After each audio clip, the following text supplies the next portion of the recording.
জাতীয় পার্টিকে অবরোধ করে নাই, আওয়ামী লীগ যে অপরাধ করেছে একই ধরনের অপরাধ করেছে জাতীয় পার্টি এবং 14 দল। তাহলে আপনি আওয়ামী লীগের সাংগঠনিক কার্যক্রম স্থগিত করলেন বা নিষিদ্ধ করলেন, জাতীয় পার্টিকে কেন করলেন না? 14 দলকে কেন করলেন না? কিছুদিন আগে আমরা শুনেছিলাম রিফাইন্ড আওয়ামী লীগ সামনে আনা হবে, জনগণ খায় নাই। এখন যদি কেউ মনে করে জাতীয় পার্টিকে সামনে রেখে তারা আওয়ামী লীগের পুনর্বাসন করবে, জনগণ খাবে না, কোনো সুযোগ নয়। ফাঁসিবাদের দোসররা এবং ফাঁসিবাদ এই বাংলার মাটিতে কোনো রাজনীতি করতে পারবে না, নির্বাচন করতে পারবে না, স্পষ্ট ঘোষণা। আমরা যারা গণ অভ্যুত্থানে অংশ নিয়েছি, আমরা কোনো পরাজিত শক্তিকে, জনগণের শত্রুকে আমরা নির্বাচনে অংশগ্রহণের সুযোগ দিব না ইনশাআল্লাহ। আর এর জন্য দরকার আমাদের ভিতরে একতা। আমরা যে বিভাজিত হয়ে পড়েছি, এই বিভাজনের সুযোগে নানান জন নানান ধরনের চক্রান্ত করছে। এই সরকারের ভুলগুলো নিয়ে আমরা সমালোচনা করব, এই সরকারকে আমরা বিসর্জন করতে পারি, এই সরকারের ভুল ভ্রান্তি নিয়ে আমরা আন্দোলন করতে পারি, কিন্তু সরকার ব্যর্থ হোক আমরা সেটি চাই না। আমরা মনে করি ডক্টর মোহাম্মদ ইউনূসের এই সরকারের অধীনে নির্বাচন হতে হবে। নতুন ভাবে তত্ত্বাবধায়ক সরকার গঠন করতে গেলে এই যে বিভাজন, এই বিভাজন এবং মতানৈক্য এর সুযোগে কিন্তু আরেকটি একাকারে ফিরে আসতে পারে। সুতরাং আমাদের সকলকে সাবধান এবং সতর্ক থাকতে হবে। যারা ডক্টর মোহাম্মদ ইউনূসের পতন চায় তারা দেশ এবং জনগণের শত্রু। হ্যাঁ, সরকারের ভুলগুলো নিয়ে আমরা কথা বলছি, সমালোচনা করছি, কিন্তু আপনি যদি এই সরকারের পতন চান তাহলে কোন সরকার গঠন করবেন? আরেকটি সরকার যে আপনার পক্ষে আপনার হয়ে কাজ করবে তার নিশ্চয়তা কি?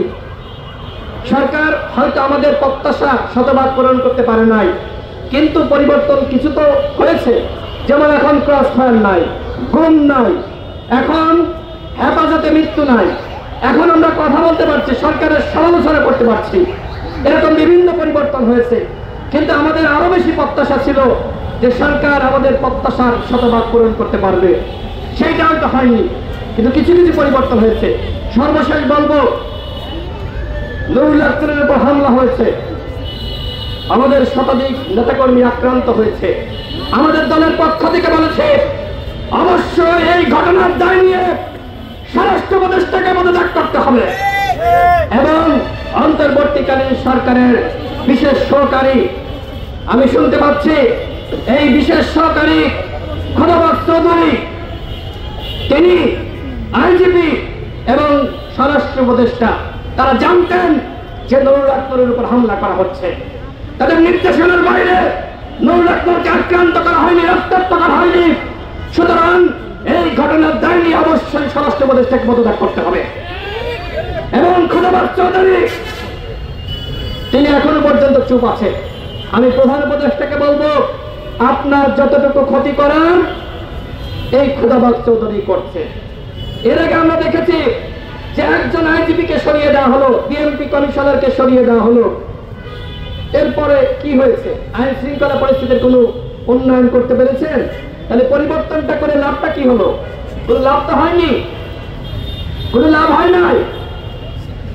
সংগ্রামী সাথী বন্ধুগণ, আমি আবারও বলতে চাই, আজকে গণ অধিকার পরিষদের উপরে হামলা হয়েছে, আমাদের দলীয় কার্যালয় তছনছ করা হয়েছে, আমাদের বোনেরা আক্রান্ত হয়েছে। এই ঘটনার যদি বিচার না হয় তাহলে বাংলাদেশে আর কোনো ঘটনার বিচার হবে না। নুরুল আক্তারের উপর হামলা করে যদি কেউ পার পেয়ে যায়, আমাদেরকে রক্তাক্ত করে যদি কেউ মুক্তি পেয়ে যায়, তাহলে বাংলাদেশের জনগণ, হে বিপ্লবী জনতা, আপনারা শুনে রাখুন, এদেশে কখনোই আপনারা বিচার ব্যবস্থার উন্নয়ন ঘটাতে পারবেন না।